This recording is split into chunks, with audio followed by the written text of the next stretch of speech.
Selamat datang di channel para Real Man. Kita semua tahu, saat ini Rusia dalam mode menyerang. Berbagai titik garis depan saat ini sedang mengalami kemajuan yang signifikan, baik itu di Provinsi Donetsk, Luhansk, dan juga Zaporizhia.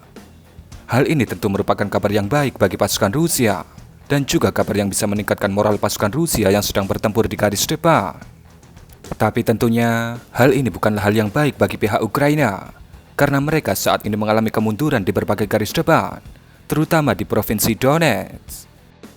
Apalagi dengan jatuhnya kota Avdiivka, yang merupakan salah satu benteng pertahanan terkuat pasukan Ukraina.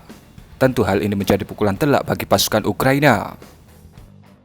Sekedar informasi, benteng pertahanan dan bunker pasukan Ukraina yang ada di kawasan industrial Avdiivka Kokplen itu merupakan salah satu benteng terkuat yang dimiliki oleh pasukan Ukraina.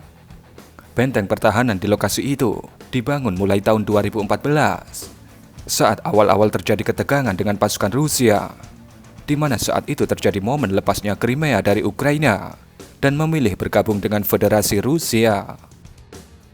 Mengetahui saat ini mereka dalam posisi perlemahan kekuatan dan Rusia dalam posisi menggenggam kekuatan yang sangat besar, terutama angkatan udaranya yang kembali menggeliat menunjukkan keperkasaannya.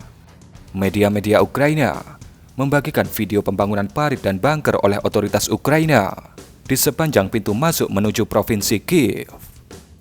Kalau di Indonesia, Provinsi Kiev ini mirip seperti Provinsi DKI Jakarta. Jadi, untuk mengantisipasi ibu kota akan jatuh ke tangan pasukan Rusia, maka dibangunlah parit dan benteng pertahanan di sepanjang pintu masuk utama ke Provinsi DKI Kiev. Bisa Anda lihat, parit yang dibangun ini bukanlah parit biasa seperti yang sering kita saksikan di garis depan, yang hanya sekedar tanah yang digali. Tapi parit ibu kota ini digali, kemudian dipasang cor beton di sekelilingnya, mirip dengan cor beton gorong-gorong yang ada di Indonesia, namun ini dengan ukuran yang lebih jumbo dan jauh lebih kuat. Tentunya, dibangunnya parit beton dan juga bunker di sepanjang pintu masuk utama menuju Kiev ini bertujuan untuk melindungi ibu kota dan memberikan perlawanan maksimal terhadap pasukan Rusia jika sampai perang ini sampai pada titik perebutan ibu kota Ukraina.